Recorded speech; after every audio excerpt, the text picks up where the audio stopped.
Sports Extra 2 and Sports Extra 3 on BBC Sound. Come later. It's saying maybe around 8 o'clock, so in time for FP2, Harry. Yeah, certainly. Right now, air temperature about 14 degrees Celsius too. We expect that to drop as we head into the night time with the sun setting. Alongside myself, Harry Benjamin, in the commentary box is racing driver Alice Powell, and kicked out of the casino for counting cards, it's the BBC F1 correspondent Andrew Benson alongside me. Although, Alice, I hear you're pretty good on the blackjack table. I don't gamble, and I don't know how any of it works. So that's why I've stayed away from it, because I would definitely lose. You cannot stay away from it, though, in Las Vegas. It's everywhere you look, and this is a proper event Grand Prix, isn't it?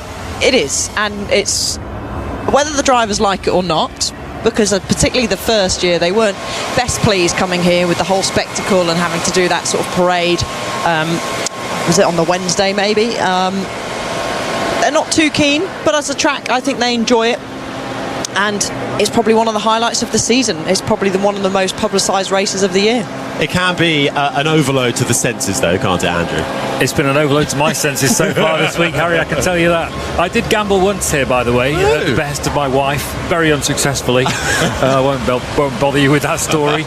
Yes, a trip up the Strip, which is the sort of the road that the main straight goes on, with Bellagio, the Paris, Caesar's Palace, all those famous casino hotels, is an assault on the senses here, and you can, if you're not careful, you can end up a bit overstimulated. It's a word that my daughter uses, which I've become very familiar with this weekend for the first time. And it's a proper good way to describe how you can feel. Every hotel is pretty much a casino here, so you come out of the lifts and you're straight into the casino, and that's our walk to the track, pretty much, on the way here at this semi-permanent street circuit, which of course runs down part of Las Vegas Boulevard, the Strip, southbound past things like the Flamingo Hotel, the Paris Hotel with the Eiffel Tower overlooking it, the Bellagio. You've got Caesar's Palace and the fountains that kick off all day, and it's a real spectacle in the evening as well. But it's a really tricky track, Alice, but it's a proper challenge. It is, and I think the biggest challenge is not just the circuit. It's going to tie in with the temperatures. We're not used to, or the drivers aren't used to racing in these cold temperatures. We're used to racing, let's go back to a couple of weeks ago in Sao Paulo, where air temperature was 25 degrees, track temperature was 25 to 40, depending on which session you look at. Here, the track temperature at the moment is around about 18 degrees. And because we've got that 1.92 kilometre straight between turn 12 up to turn 14, your tyres lose temperature because you're flat out, you're not braking, you're not cornering, you're driving in a straight line, basically. So I know qualifying's several sessions away, but the drivers will be getting used to the best way to get their tyres into that window, and we'll probably hear the drivers over the weekend talking about it in interviews. The tyres weren't quite in the window, or I got them in the window perfectly, we're struggling to do this and that with the tyres. So that's going to be important, and it's going to be tricky. It certainly will be. Very close to getting the green light on at the end of pit lane before FP1 officially gets going. So before that, let's head back down there to Rosanna. Harry, I've been watching the McLaren drivers get suited and booted, ready for the session. Lando Norris has got a new helmet this weekend. He's collaborated with an artist, so it looks very funky, a green lid for him this weekend. And as I look over to the Oscar Piastri side of the garage, he's also got a special livery this weekend for his helmet, in reference to his success in remote control racing back in the day, 15 years ago. So he's got a sort of pink and blue helmet. So look out for them on track. And if I go a little bit further along, while the McLaren drivers are just getting in and getting bolted in, Charles Leclerc has been in his Ferrari 10 minutes before the session. He was already in it when I came into the pit lane, and at the moment still no sign of Lewis Hamilton, but cars are now heading out. We've got a green light, Harry. Thank you very much, Rosanna. Indeed, Charles Leclerc and Eager Beaver, but it's Isaac Hadjar who has gone out there first in the Racing Bulls car. The 21-year-old from Paris makes his way out onto, we can already see the dirt that's coming off part of the track. Of course, it's used by cars during the day. It'll reopen in the early hours of the morning for traffic tomorrow as well. So it's quite unique in that respect, as we're hearing the sounds of Oliver Behrman, who has joined his fellow rookie out on circuit. Yes, we certainly are. And one thing to note is we have had lots of heavy rain during the past couple of days at Las Vegas, so that would have washed plenty of dust onto the streets. There's been lots of large puddles. They have had the sweepers out, but as we're just seeing, Charles Leclerc heading down straight down towards turn 5. He's weaving left to right, and he is kicking up a lot of dust. And you often see it at street circuits. Zandvoort is particularly bad for it, Bahrain, Qatar as well. So it's not like they're not used to it, but this nature of circuit is tricky because a lot of these streets open up at night time. With the sun setting as well, the clouds getting ever darker as the floodlights illuminate this 6.2 kilometre, just over 3.8 mile track, 17 turns, 11 that go to the left and 6 that go to the right. For those who wish to do a sync up with us, it's coming your way now. 58 minutes and 8, 7, 6, 5 seconds remain of free practice 1. That's coming your way. And in terms of how the standings are looking, well, the championship fight is on, but Lando Norris now sits 24 points ahead of Oscar Piastri in the championship. Max Verstappen still in contention, but now 49 points adrift in third. This is really Lando Norris in control of this title now, Alice. It is, and actually I just want to go back to one of the Ferraris. That will be Charles Leclerc. It's just flown past our commentary box window. We are positioned on the exit of turn, where are we looking at? Turn 16, and the dust that was kicked up was incredible. But back to your question, Lando Norris, he's in the driving seat. He's in control. He needs to just keep chipping away. Oscar Piastri's the man under pressure at the moment. He needs to start pulling his socks up. He needs to start performing. He needs to stop making mistakes. We saw him have that spin in the sprint race, which took him out of the race. Okay, it didn't cost him a handful of points, but it could make the difference come Abu Dhabi.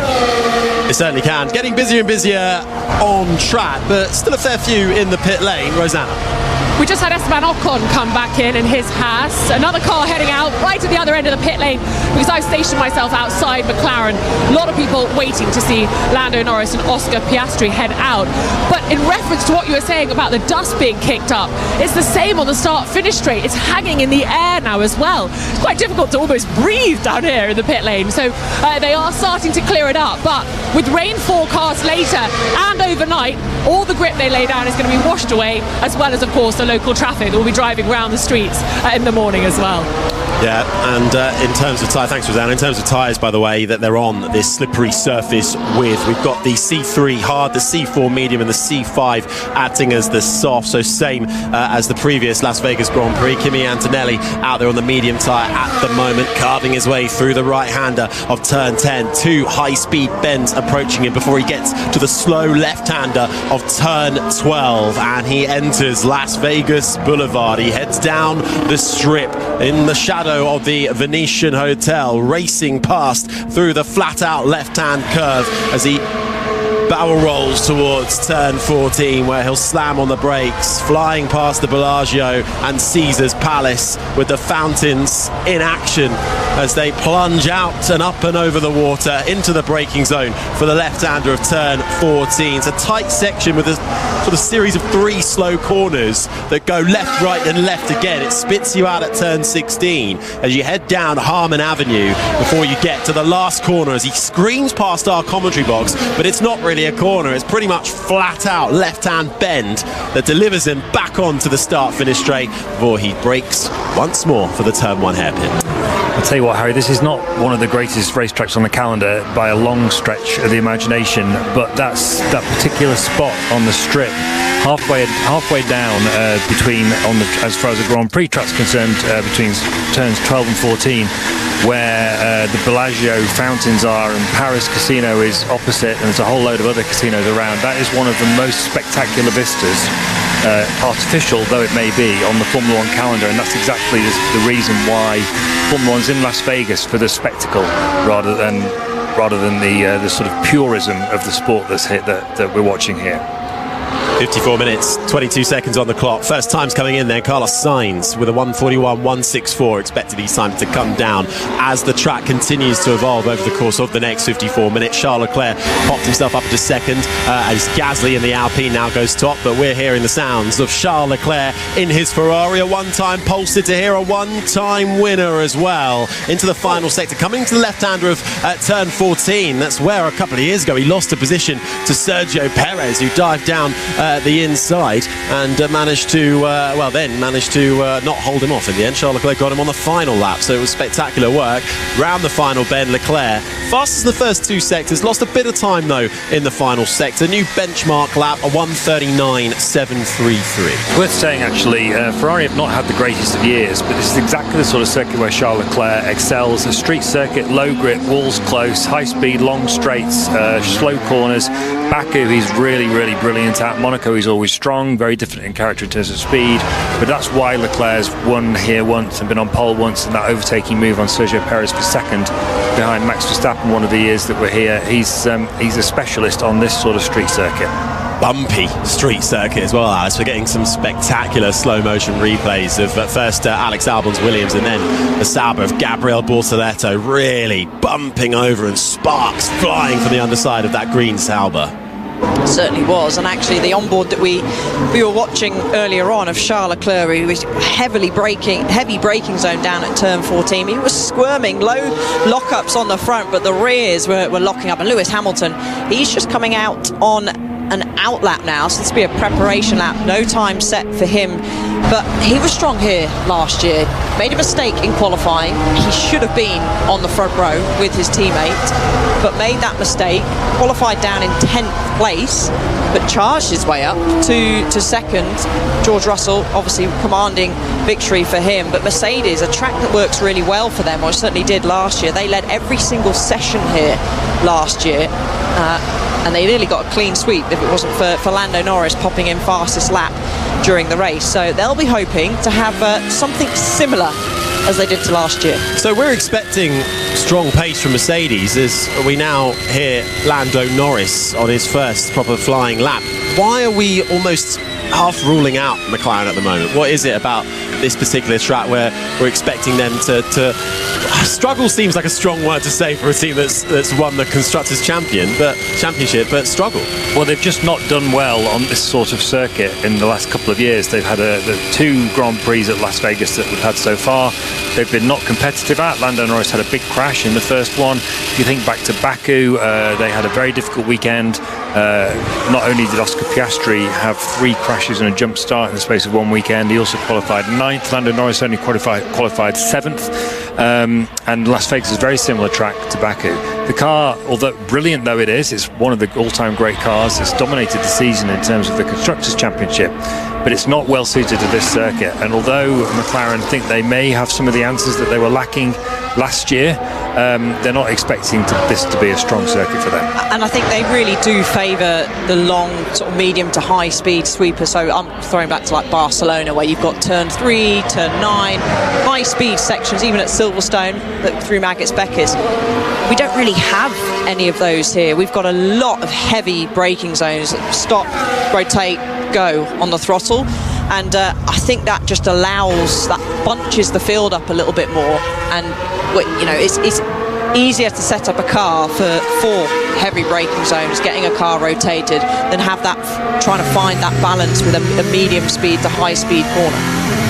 Well, getting into a rhythm here. 50 minutes and 14 seconds remaining of free practice 1. Still waiting times for Max Verstappen, who's out there on lap at the moment. So too for Oscar Piastri and George Russell. The last 3 yet to set a competitive lap time. So just waiting a little bit longer then for the track to evolve. And if you are up early with us and waiting for the Ashes coverage, never fear, that will be following us on Sports Extra at the close of free practice 1. So we'll hand you over to the test match special team in about 50 minutes or so, the long-awaited return. But right now we're getting a look at Lewis Hamilton, who's slipping, is sliding in that scarlet Ferrari, the rear end just stepping out on him.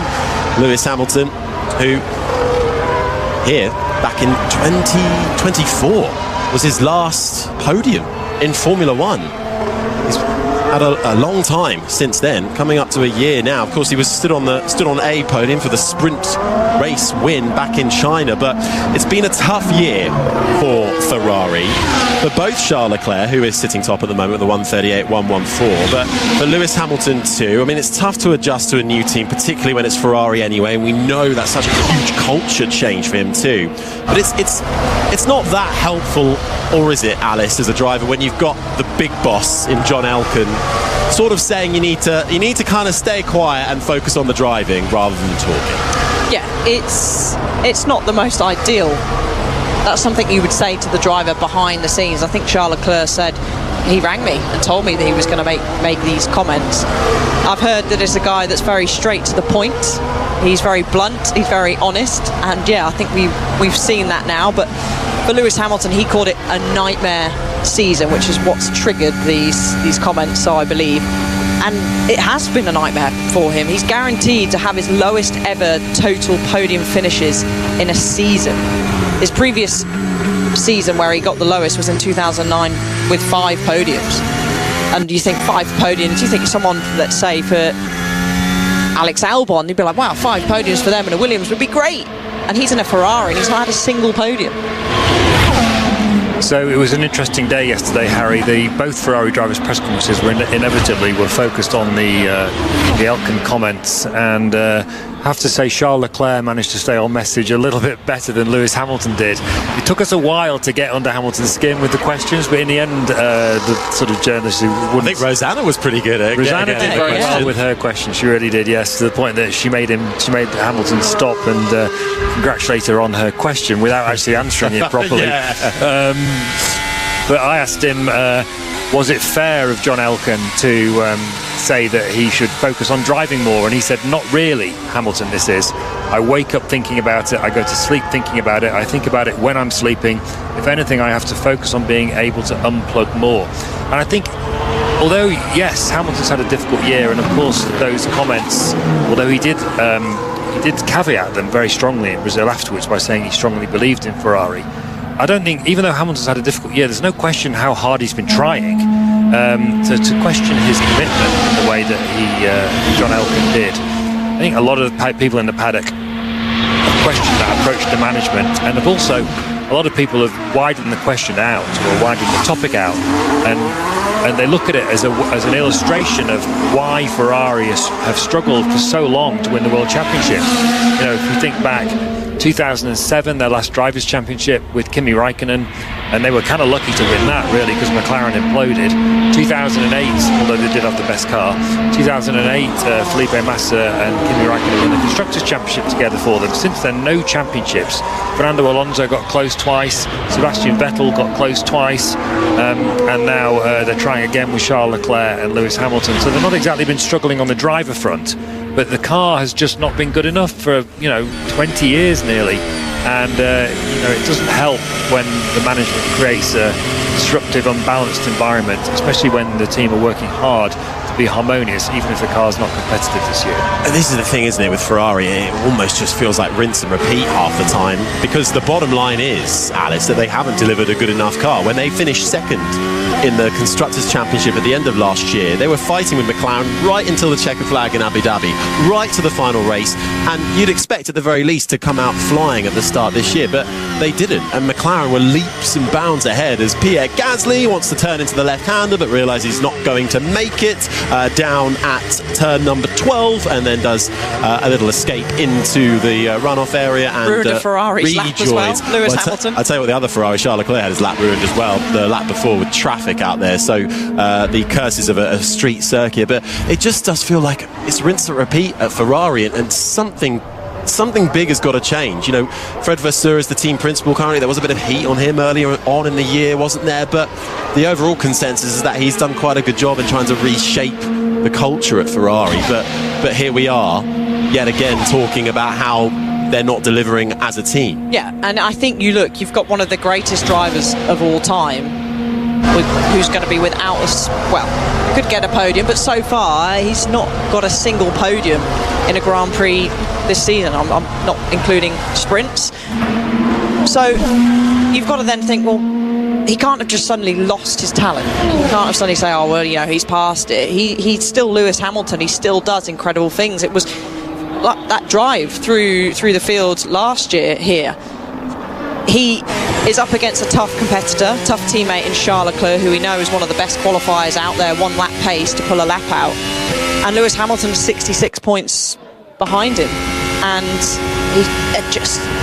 you've got to then think, well, hang on a second, it can't just be Lewis Hamilton, it can't just be Charles Leclerc that are not very good. There must be something going wrong. And they're now 36 points behind Mercedes in the Constructors' Championship. So Mercedes seem to like this is potentially going to be a good weekend for them. They need to, as Lewis Hamilton gets so close to the wall there, they need to have a good weekend. They really do, and they've actually fallen down to 4th in the Constructors' Championship now. They're just 4 points behind Red Bull, but that's a really tight fight for second in the Constructors, which is currently occupied by Mercedes, but they are about 32 points ahead of Red Bull, who are a bit of a one-car team at the moment. But on Ferrari, well, both Hamilton and Leclerc are out there at the moment. Leclerc fastest of anybody in the first sector. Hamilton down in 19th at the moment, but looking to improve. While they do that, I believe Rosanna's got some updates for us on Ferrari. I haven't actually got an update on Ferrari. It's an empty garage at the moment, as you'd expect, given they're both out there. So mechanics sitting on tyres and waiting for them to come in. I wanted to tell you a little bit about McLaren, actually. Can you make up an update about Ferrari? Their car is red. The car is red. Say what you see. Lewis Hamilton hoping for a bounce back this weekend, I'm sure. But back to McLaren. Is that right? Smashed it. There we go. Interestingly, coming into this weekend, 3 teams had differences to submit when it comes to the FIA. So they say what changes they're making to the car, and it was Red Bull, Racing Bulls and McLaren. Red Bull changing the front wing a little bit, Racing Bulls the rear wing, and McLaren the front and rear wing. And they have 2 options with the rear wing, McLaren do. And it looks like they've sent Oscar Piastri out with a skinnier rear wing with quite a lot of that green Flovis paint on the car to see how it's behaving. And Lando Norris with the other option. So it seems like they're still deciding which way to go when it comes to the car setup. So interesting, of course, from the world champions at this stage. Well, that is interesting, Rosanna, because one of their issues last year was they found themselves in the wrong downforce window, and so the changes that those 3 teams that you mentioned have brought, they're only sort of circuit-specific drag range. Or here's Hadjar's radio. I have a stone flying around the cockpit. Now I don't know where it is, but it went under my leg and came back in the pedal. Copy. There's a stone flying around Isaac Hadjar's cockpit. Back to McLaren and the other 2 teams with upgrades. They're circuit-specific changes in the terms of like low drag downforce front and rear wings. And they've obviously designed new versions of those for this circuit, whereas the other teams are using ones that they've had on the car before. But if you find yourself in the wrong, Alice can probably explain this a bit better than me, but if you find yourself in the wrong downforce window, it can mess up the entire setup and balance of the car, and without good balance you can't get good tyre temperature, and good tyre temperature is everything around this track. So she's nodding sagely at me, so I guess I've got that about right. Well done. Thank you, Alice. So I guess it's a way for, obviously McLaren have looked at that and thought we need to try and solve that for this year, have a better performance. So it's probably not a surprise that they've got those new designed wings here for them to try out. Yeah, it's exactly that, as we see Bortoleto having a lock up, and we saw Ollie Behrman get ever so sideways as well and having to take a cut across the track. But certainly the thing is if you do trim off some downforce, as you touched on, Andrew, it's difficult to generate that tyre temperature. They would have ran plenty of simulations, I'm sure, in the simulator, so they're going to be much wiser to how it's going to feel than us, and of course the drivers would have had a chance to get a feel of it in the simulator as well. But particularly with these long straights, if you can, let's say, gain, I'm exaggerating here, 3/10 in a straight line but lose a 1/10.5 in braking, you're still going to make a gain. So it might just be that the drivers have to be a little bit uncomfortable with the car moving around and under braking, or maybe a little bit less front end when they apex some of the medium speed corners. Of course, you don't get a massive effect of the downforce in, like, say, turn 14, which is a heavy stop and a slow speed corner, compared to slightly higher speed corner at turn 6. So the drivers will be adaptable, and of course you can make mechanical changes to help with them as well. So a bit like the feeling we had when we were tanking along the freeway in the pouring rain the other day on the way back from the Grand Canyon. Yeah, I would say similar to that. Yeah, Harry couldn't keep up in his You were all his over Cadillac. You were all over the road, pal. All over the Dodging road. those puddles, mate. They were big. I had my huge SUV, so I didn't have a problem there. 39 minutes and 2 seconds remaining. It's Charles Leclerc who has the fastest time, 1:35.954, less than a tenth separating him and Max Verstappen. Then comes Sainz, Hamilton, Strolls up inside the top 5 with Norris in 6th, Tsunoda 7th, then Gasly, Antonelli and Russell the top 10. Then comes Alonso, who's the only driver I believe out there on the soft tyre, in 11th. Hulkenberg went out on the hard, majority out there on the medium, so Hulkenberg in 12th, Ocon 13th, make that Colapinto 13th, as Norris says he's hit the wall pretty hard, rear and front. He's making his way now back to the pit lane, so we'll see, hopefully, if we get a replay. We're hearing his teammate at the moment, who's down in 18th behind Hajar, Albon and Bortoletto. Lawson and Behrman round out the 20 drivers now. Rosanna, what can you see? You're down at McLaren. Lando's just pulled in. The McLaren mechanics have put the leaf blowers onto the car to keep it cool while they have a little check on the right-hand side of the car. But it looks like he's okay. They've all stepped back from the McLaren now, and he's heading out into the fast pit lane. So a quick check, and he's back out. Well, hopefully, we haven't actually seen where or when, but hopefully once we get that shown to us, we'll be able to let you know. Piastri, meanwhile, in the other McLaren, who is very much chasing down these final few races and has got work to do when it comes to the World Championship, has the Australian. 24 points behind now, Lando Norris, who is back out there, but Piastri's just gone up inside the top 5, about 0.3 of a second adrift from Charles Leclerc's fastest lap time. And for Piastri, Alice, is there anything to lose now? He's got to be bold, brave, all the things that we saw in that overtaking manoeuvre in Sao Paulo on Kimi Antonelli, which he was penalised for. Yeah, do not get me started on that penalty. We shall quickly skip over that. He's 24 points behind now, Harry, so you hit the nail on the head. He has got, well, of course, he's got a potentially a championship to lose, but he's not in the driving seat at the moment of that championship, so he has got to pull out all the stops. He's got to take the risks. He took a risk, obviously, Sao Paulo.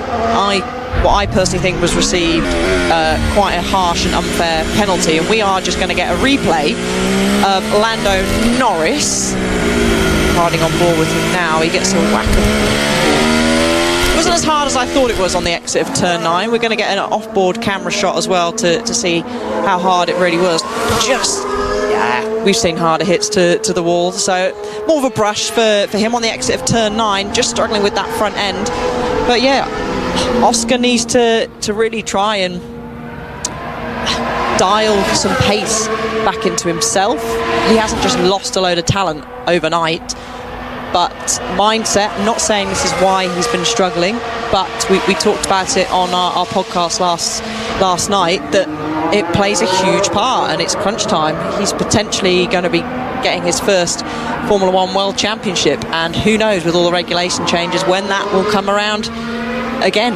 So that's a lot of pressure on both himself and Lando Norris. It's actually such an incredible turnaround. As we had a momentary yellow flag a minute ago. That was Lance Stroll running off the track down at turn 12. He's not the first one, and he won't be the last one, with a lovely pirouette and back onto the circuit for the Canadian in the Aston Martin, who's currently up inside the top 10 actually. And this is Kimi Antonelli that we're watching at the moment, coming into the braking zone and running out of grip and having to cut the corner and rejoin the track.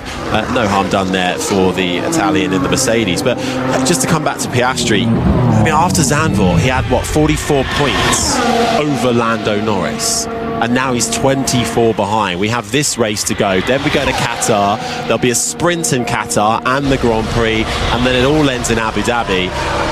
Lando Norris has now got himself in a position where he can finish second in every single race now. Oscar Piastri can win everything, and it still won't be enough. Which is just incredible to see that kind of turnaround in the season where we all thought Piastri was so cool, calm and collected and had it almost one hand on the trophy. I think we could say Norris is not going to finish second every race for the rest of the season. Well, exactly. I mean, in the sense, what I mean by that is he might win some, but he also might finish lower than second. So it's still a possibility for Piastri. But you're right, Harry. It's been a sort of season of two halves. Not to want to sound too cliched about it. Up until the summer break, Piastri was without question the lead McLaren driver, more consistently performing. He won, I think it was 5 of the first 11 races, or 6 of the first 11 races, and Norris only won once in that time. He looked very comfortable, and it was hard to imagine at that point a way that he could lose the championship. But since Piastri won the Dutch Grand Prix, the first race after the summer break, when Norris had a fuel line failure and fell to 34 points behind, Piastri's only beaten Norris in one competitive session, and that was qualifying in Singapore, and then he obviously lost that position controversially at the start when Norris barged past him. He's been on a very positive trajectory, Norris, and he was saying yesterday in the press conference that although everyone traces it back to Zandvoort and that performance, or that loss of that thing, those points, as if it had freed his mind almost and allowed him to push harder without worrying about the risk too much. He was saying, actually, I was on a good trajectory before then. And I think he's right, and I personally think it traces back to... Here's some more radio from Hajar. Get out! Mate, what is he doing? Yeah, Mazepin Pinnock, we will report it. I'll tell you what, when he's in a Red Bull next year at the front, it's going to be much more interesting hearing all that radio, isn't it? But anyway, back to, by the way, just to clarify on that, it's not been confirmed. Isaac Hadjar will be replacing Yuki Tsunoda in the Red Bull team alongside Max Verstappen next year, but everyone seems to think that's what's going to happen. So yeah, back to Canada. We've talked about this before, but McLaren introduced a front suspension tweak there that was specifically aimed at helping Norris with some of the difficulty he was having with feeling the front of the car. Piastri didn't adopt it, and since then, although it's not been completely smooth line, Norris has definitely been going forward and Piastri has been stalling a little bit, and where it's been very close between them in qualifying before, Norris has definitely on average established the sort of advantage that we were seeing more often last year, and I suspect we've had explanations from McLaren and Piastri. I'm not convinced we've had complete explanations yet as to what's happened. Maybe we'll get those after the end of the season, or even early next year when they review this year, as people tend to do. But it's been absolutely fascinating to watch, even if it's meant, unfortunately, that the championship has had some of the fizz taken out of it for those of us watching. It has a little bit. Lando Norris can win it in the Qatar sprint if all goes his way. But we've still got a while to go yet, so anything can happen in Formula 1. I think we've said that a fair few times. Let's head back down to Rosanna. I think you're outside Ferrari, Rosanna? I am, Harry, and I'm outside Lewis Hamilton's garage. There's been quite a lot of discussion and consternation on the faces of the mechanics and engineers. He came in, they put him up on the skateboard and wheeled him back into the garage. And then a few engineers came out and started looking at the tyres that had been taken off Hamilton's car. They'd been already put in their tyre blankets, but it was the rear left tyre that was causing problem, and they got their torches out and they were having a look at the tyre itself. And then you look back into the back of the garage, they've been looking at the left rear tyre and they caked in, again getting their iPhone torches out and shining it in to see what's going on. But the tyre's gone back on now, but maybe you saw something I didn't. Did he hit a curb or something out there? Because it seems like it's caused him a bit of trouble, and he's been in the garage, I assume, a little longer than they'd want. His teammate Charles Leclerc is now heading out, and they are starting to get Lewis's car ready too.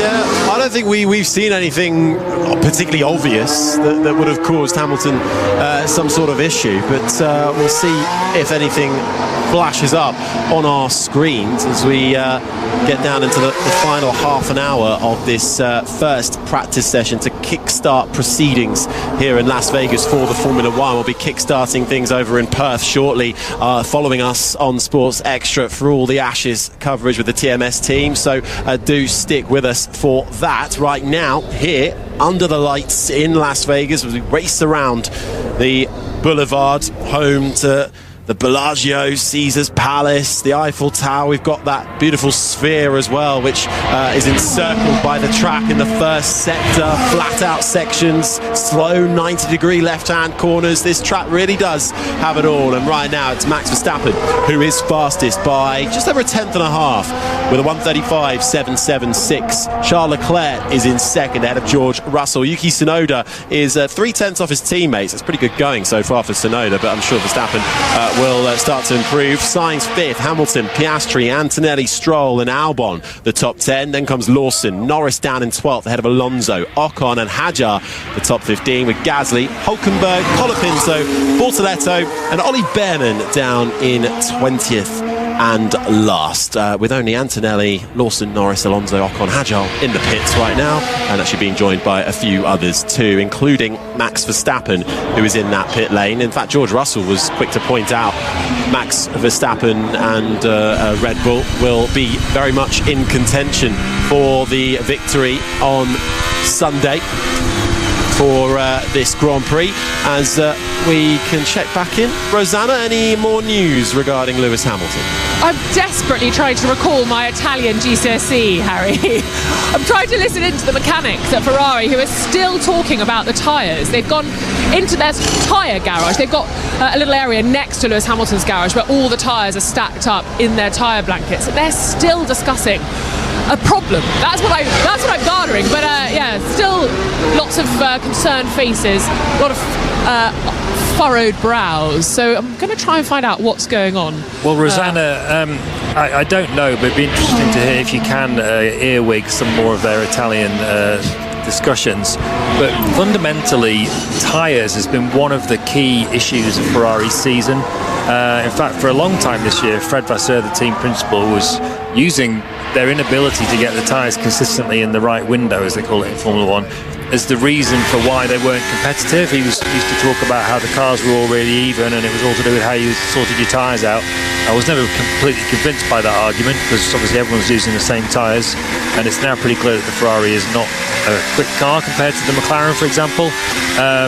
So he was slightly painting a prettier picture than reality there, Fred Vasseur. But nevertheless, that's been a continuing theme for them all year, and I would imagine that that's what they're discussing. The fact that I'm guessing, but I wouldn't be surprised, given the context of what their season's been like, if what they're discussing is why the tyres are not behaving in the way they expected them to behave. Although we are seeing Lewis Hamilton out on track now on a set of soft tyres, and he's gone purple, which is fastest of all in the first two sectors, Harry.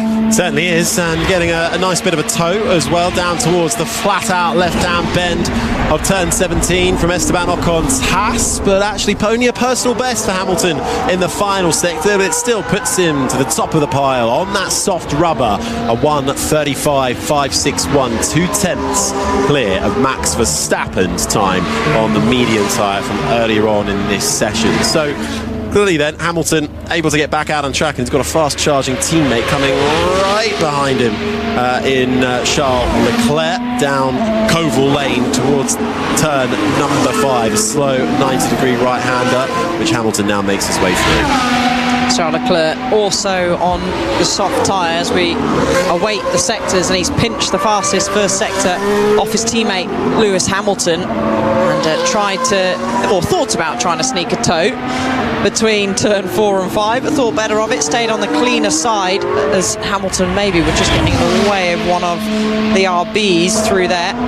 Charles Leclerc goes through the tricky braking zone into turn 12 before he has to get it rotated and prioritise the exit. And actually, Harry, he's 0.3 of a second up on his teammate as he cuts the beam through sector 2 and charges down into sector 3. Yeah, through the flat out curves, which leads you down Las Vegas Boulevard, runs past the Venetian. The DRS is open, the rear wing flap flies open before it slams shut under braking for the left-hander of turn 14. Then it's a tight right-hander of 15, spits you out of the left-hander at 16 as you head down Harbin Avenue towards the final bend, flat out through turn number 17, flies past our commentary boxes situated just on the inside of the circuit, and fastest of anybody on track, a 1:35.281. It's Ferrari 1 and 2, but they have stuck on the soft tyre.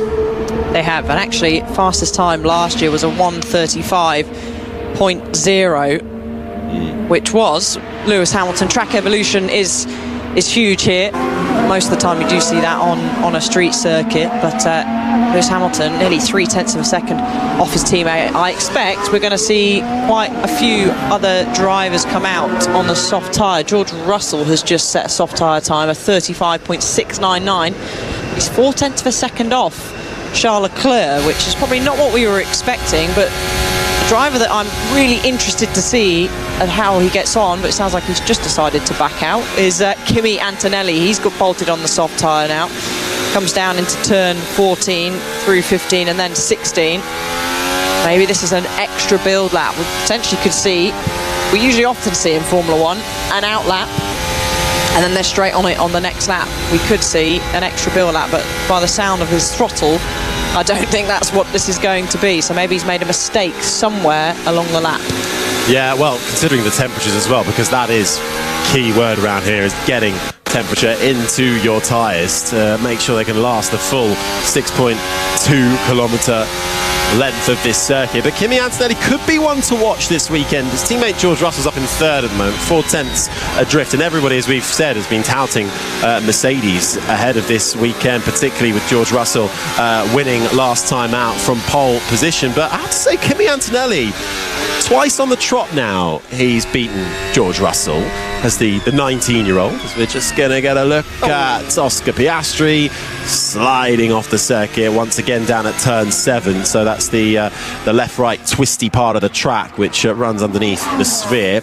And later round down at turn 14 after the long run down the strip, Fernando Alonso has to take to the runoff area. But coming back to Antonelli, I mean, career best result last time out in Sao Paulo, as that is a nasty lock-up from Alex Albon.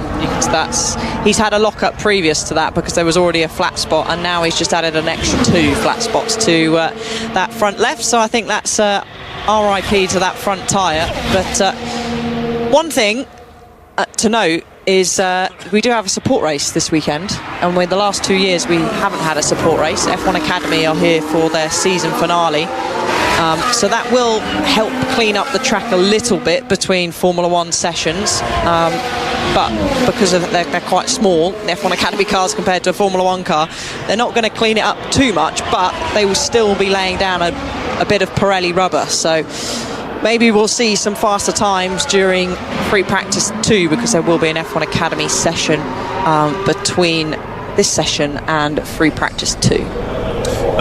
22 minutes and 2 seconds remaining. You're doing a bit of F1 Academy this weekend, Alice?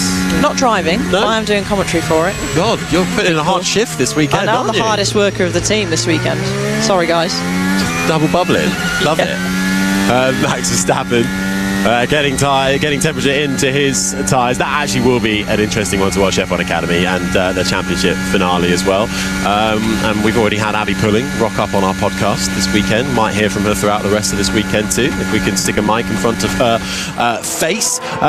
Charles Leclerc fastest, the 1:35.121. Now that cars are starting to stick on the soft. Lewis Hamilton is going again and finding... I think he made a mistake. Do you think? Yeah, I think he set fastest overall in the first sector, and had an absolute shocker in sector 2 somewhere along the line. Gasly, hello, just popped up into P3 in the Alpine, but he did qualify P3 here last year before his Renault engine decided that it didn't want to continue the party. And it's actually Renault's last 3 Grand Prix, isn't it? As a power unit, engine supplier. Switch to Mercedes Alpine next year. They've kind of written off this year, haven't they? Pierre Gasly actually had, I thought, a pretty remarkable performance in Sao Paulo to nick a point in the sprint and a point in the Grand Prix. Considering Alpine are last in the Constructors' Championship, they are 40 points behind Sauber. I mean, a point's not going to do anything for them, but, you know, maybe it's a small boost considering, you know, they have sacrificed this year in the hopes that 2026, with a better designed car, stability in the driver lineup now with Franco Colapinto confirmed. I would also say stability in the management team, which has been probably one of the most unstable of the entire teams over the last 5-6 years. you stick a Mercedes power unit in the back, and in a dream scenario, that's tick, tick, tick. I mean, that's what they're going to be hoping is going to happen, Harry. But we know that doesn't always work like that. What? But certainly, well, majority of the teams, if not actually, that's all the teams have turned their focus to 2026, or they're still making fine changes, circuit specific. I wouldn't even call them upgrades, to be honest, adjustments. As Rosanna mentioned earlier, McLaren, Red Bull and RB are the only ones to make that this weekend. But yeah, Alpine will be hoping, get this year out of the way. Still potential to get a few decent results. Colapinto's raced here last year, didn't he, in the Williams, where he had that huge 50G incident where he clipped the wall. I think it was on the exit of, was it not the exit of turn 16? 16. And he hit the concrete barrier on the outside so hard that it shifted the concrete. So he'll be hoping to avoid that this time round, but he still was going pretty decent, because I'm pretty sure that was in Q3, wasn't it? So he'll be hoping that... Kind of the undoing for yes, Colapinto.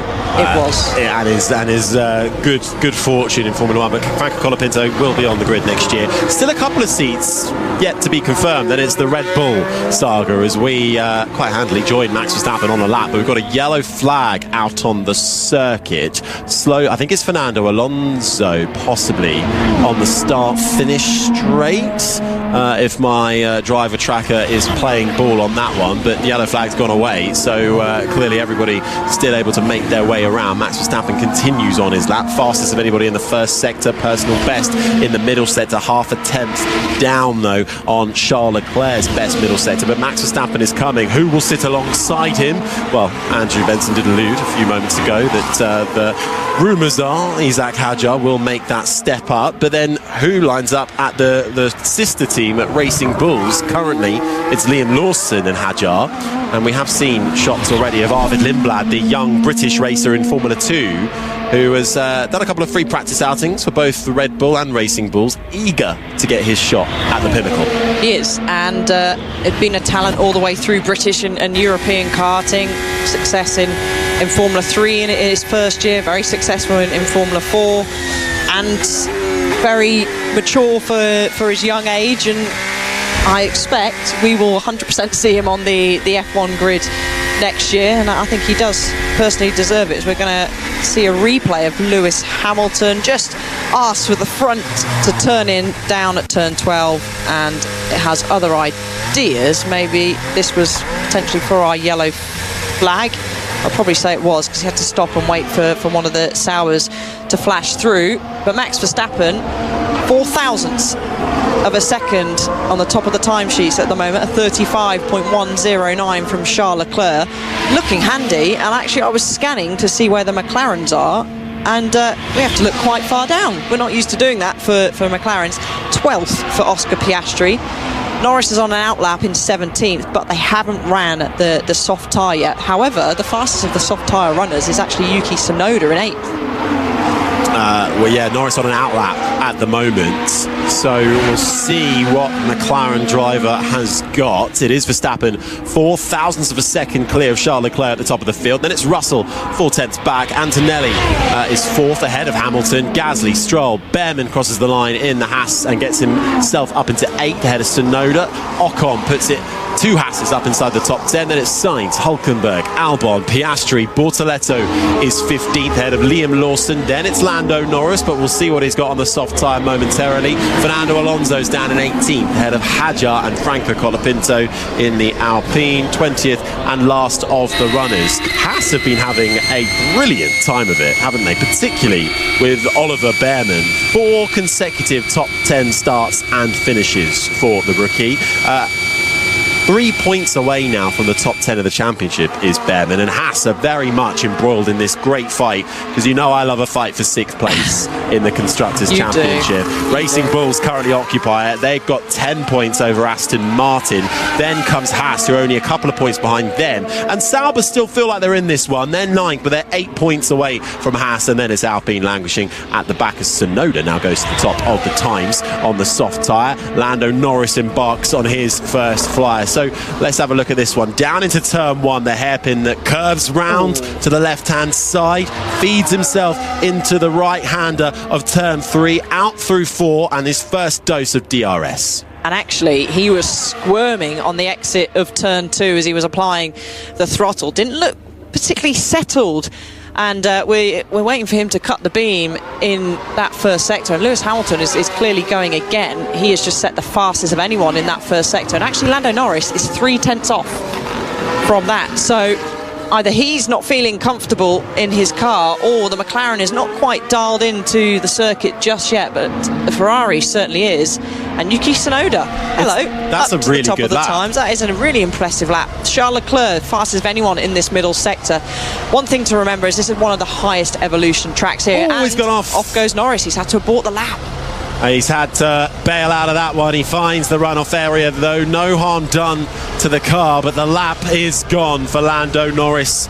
And Charles Leclerc, meanwhile, rockets up to P1 and puts 2.5 tenths over Yuki Tsunoda, Red Bull in second. Then comes Verstappen, Russell, Antonelli, but we'll have to wait and see what Lando Norris can do. Another lap around, but this can so easily happen. Yes, conditions are tough, especially as this is the opening bit of track action in free practice 1.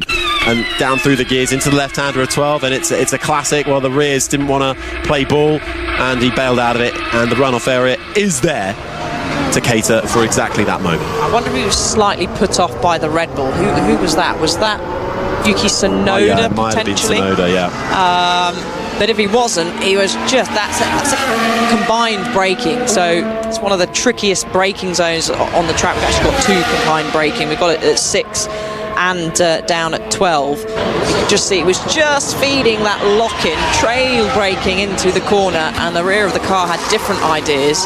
So he's completely bailed out of it, and I think he is actually, by the sounds of it, going again. And actually, it looked pretty settled, looked more planted there on the exit of turn 2. So maybe we could see drivers, and we see it a lot in the junior categories, actually do an out and then possibly an 80% or a 90% push lap.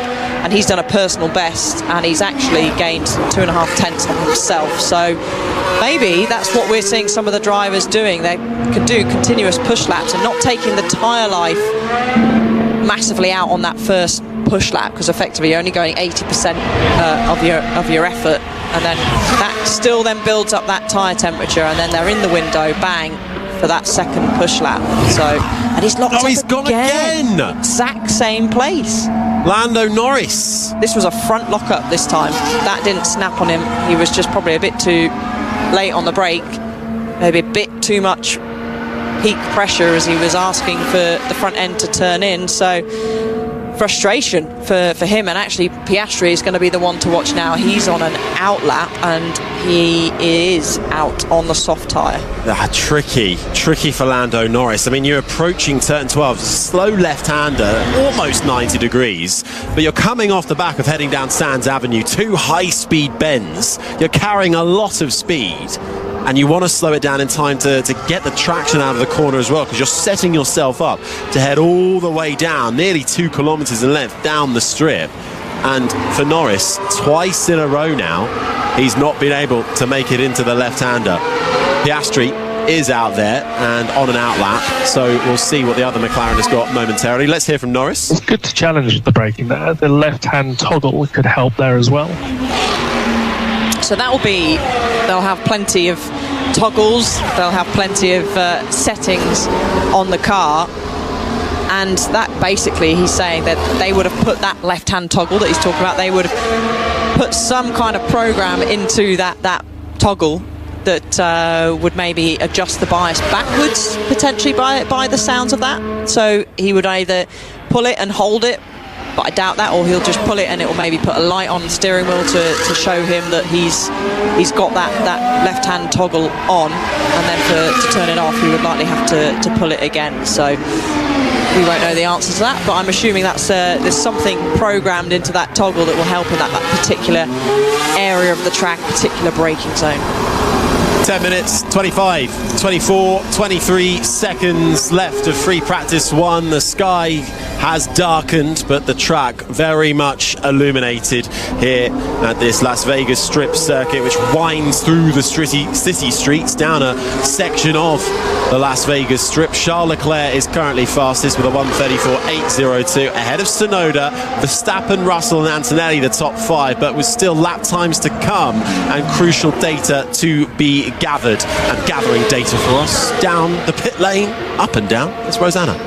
Yeah, I've been getting my steps in, Harry. It's all good for me. A few cars have been in the garages making a few changes. Lance Stroll's had a new front wing, and George Russell's had a bit of work done on his car as well. They were making some adjustments to the front wing of the Mercedes, had the flap jigs out, making a few little tweaks at the front end. And at the rear of the car as well, on the right rear cake tin, they were using some silver tape to tape up some of the little spaces in the cake tin to make it a little bit more aerodynamically efficient, I assume. So he's now just been sent out on the medium tyre, and it's starting to get a little quieter in the pit lane as they all head out for the final 10 minutes of the session. Thanks, Rosanna. And the Williams driver of Alex Albon out there at the moment, just having a few moments of his own out onto the circuit. We saw him a little earlier locking up, almost doing a double lock-up.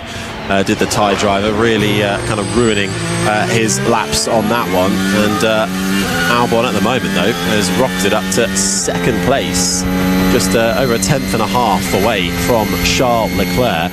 Meanwhile, Yuki Tsunoda is out there, again on the soft tyre. After their first runs on the soft, Tsunoda is quicker than Max Verstappen, and he's trying to find a bit more time as Tsunoda. He's just over a half a tenth adrift of Charles Leclerc through the middle sector, but Tsunoda is looking a lot more competitive. I know it's only for FP1, but if you look at FP1 a couple of weeks ago in Sao Paulo, look, people use the word disaster in Formula 1 probably a little too loosely, but and I'm including myself in that, but I would call Sao Paulo and Yuki Tsunoda a pretty disastrous weekend for the Japanese driver. Let's just see, though, if Yuki Tsunoda can find a bit more form in his... Would you not say his whole season's been a bit of a disaster? I wouldn't. There's been flashes. Being too hard? I think there's been flashes, not enough. What do you reckon, Andrew? Am I being too harsh? Nope. I knew that's the answer. You two were too harsh. You two are too harsh. It's been pretty bad, but it's not exactly like it's been plain sailing for anybody in that second seat at Red Bull. If Tsunoda suddenly comes alive and is right there, does he hold his seat? No. Is it too late? Too late. Is it too little too late? Too late. Even if it's suddenly something's clicked, and now for the last three races... Verstappen by 10 seconds, then he might have a chance. By 10 seconds. Otherwise... Okay. Sorry. Is Tsunoda's career done, or does he get to salvage it next year at Racing Bulls? I mean, do you kick Liam Lawson out and put Yuki back down? I think Yuki was a better driver when we compared the two in the RBC, but Yuki didn't have heaps more experience, so you'd expect him to be better. But then you could say, well, Lando Norris has got heaps more experience in Formula 1 than Piastri, so I think that's a tough one to say, but I cannot answer that question because I don't know how I feel about it. No, that's not the answer I wanted. What do you think? That's a really interesting question, Alice. I'm going to throw it to Andrew.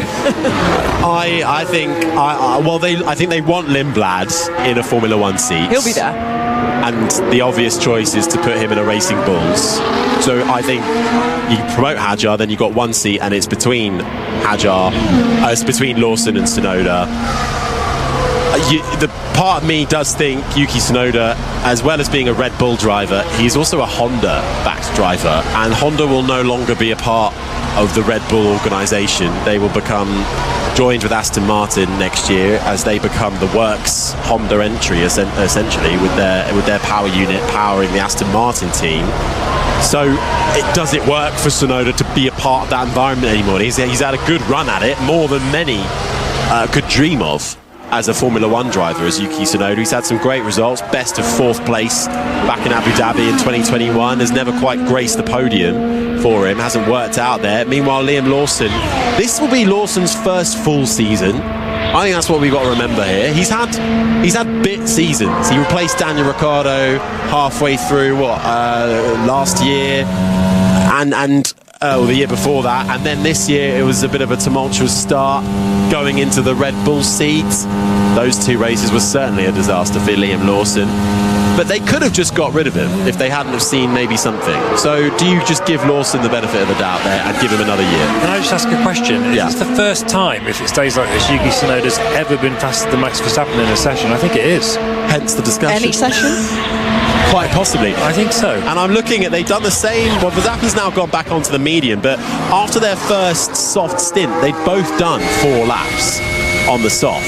So that was a direct comparison. Now, of course, we don't know if Max Verstappen's maybe running a slightly different setup, or Yuki's doing a really low fuel run.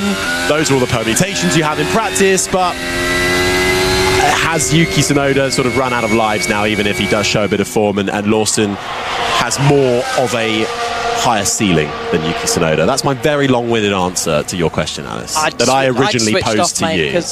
No, I'm joking. I think he is done, even if he, let's say, wins the next 3 races, which, let's face it, sadly for him, he's not going to. We got yellow flag on track. Sorry, Alice. I think Ollie Behrman's had a little issue. I think he's run wide down at turn 12, so back onto the circuit though, so he hasn't quite found the wall.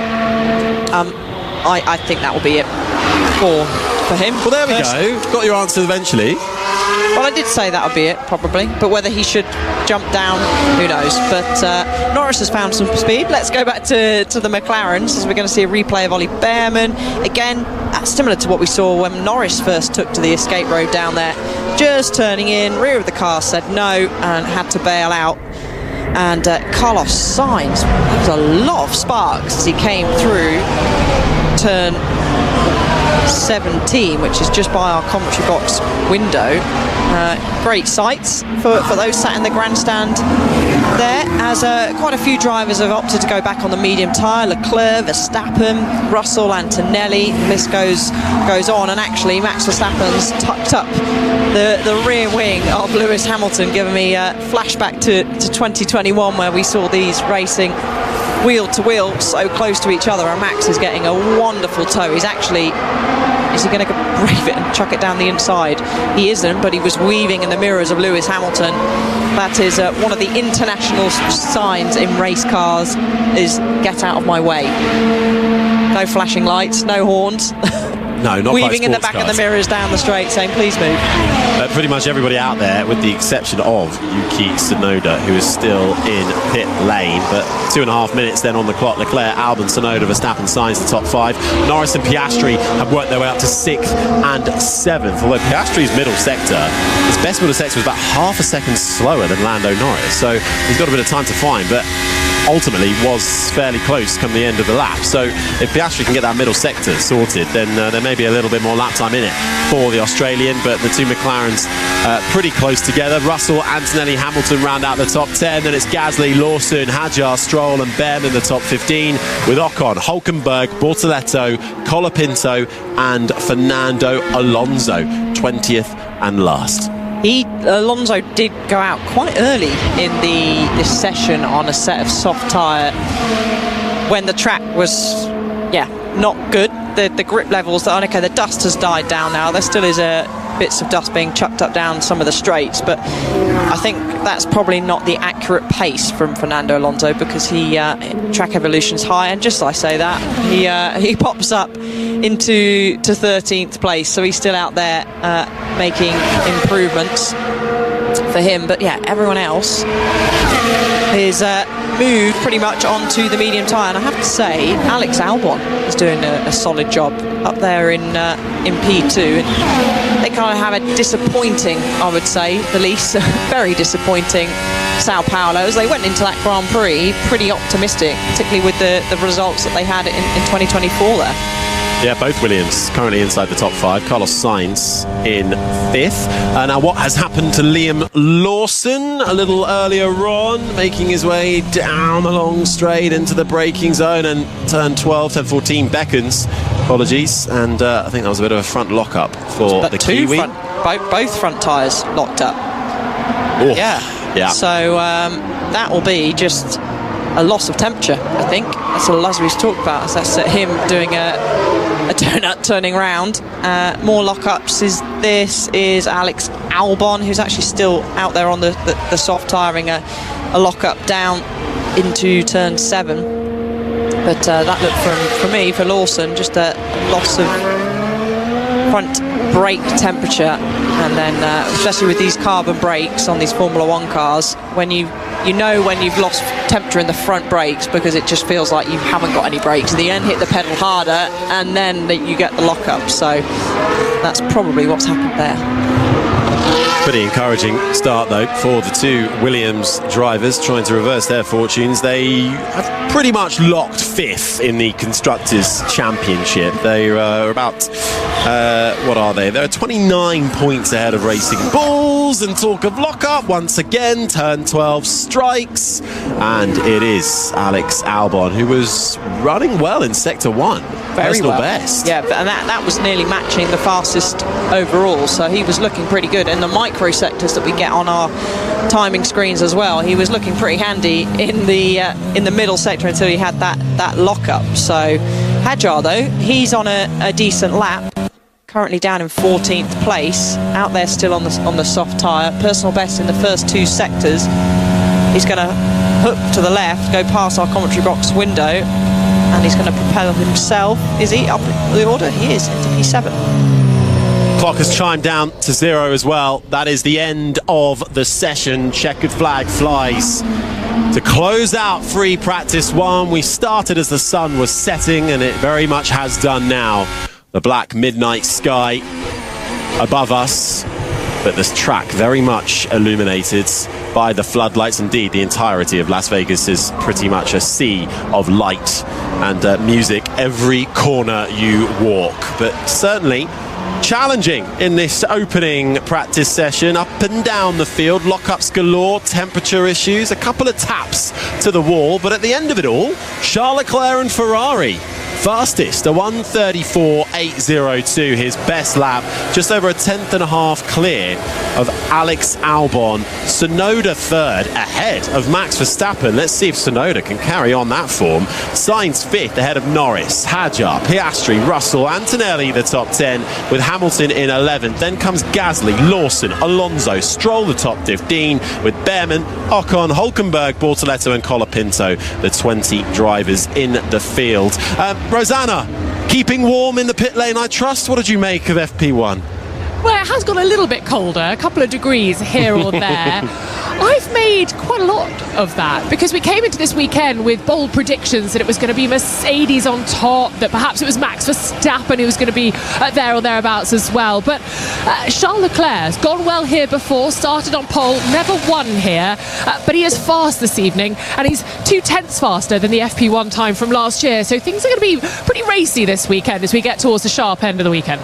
Yeah, it was back here in 2023, pole for Charles Leclerc, and the win as well. So the Monegasque running well as we get the practice starts. Alice, what caught your eye at the end of the first practice session, please? I think the pace of Alex Albon is pretty decent. Of course, he set his lap time fairly later on in the session. Track Evolution is pretty high, but also, or what didn't catch my eye, I should say, really, is the McLarens, because they weren't where we expected them to be. Piastri 8th, 6.5 tenths off, and Norris in 6th, 4.5 tenths off.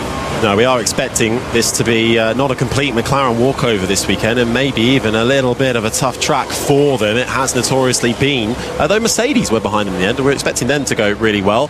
Yuki Tsunoda, that's caught my eye. It is only FP1, all the caveats apply, but that's surely an encouraging start. It's his best performance, I think, in a practice session all year long. Yes, it certainly is, and he will take positivity from that, but there'll be Max Verstappen. We know he's going to come to the rise. If it comes to qualifying and Yuki's in front of Max Verstappen, then wow, I will eat my woolly hat that I've been wearing whilst wandering around the cold paddock. But yeah, still a positive start for Yuki. Have you got your coat and woolly hat at the ready for the gap in between now and FP2? I'm straight through onto F1 Academy commentary. I'm she's such a hard worker. I know. Well, you lot can go and put your feet up, and I'll see you in a couple of hours. You will indeed. You can catch FP2 on Sports Extra 2, where we'll be on air for that 3:55 ahead of session time starting at 4 o'clock. But that does us for free practice 1. The weekend is officially underway. First blood to Charles Leclerc and Ferrari. So from practice here in Las Vegas, it's been a long old wait, but it's finally time. We can send you over to Perth for the start of the Ashes. We've got the whole team there, the whole test match special team, led by Jonathan Agnew.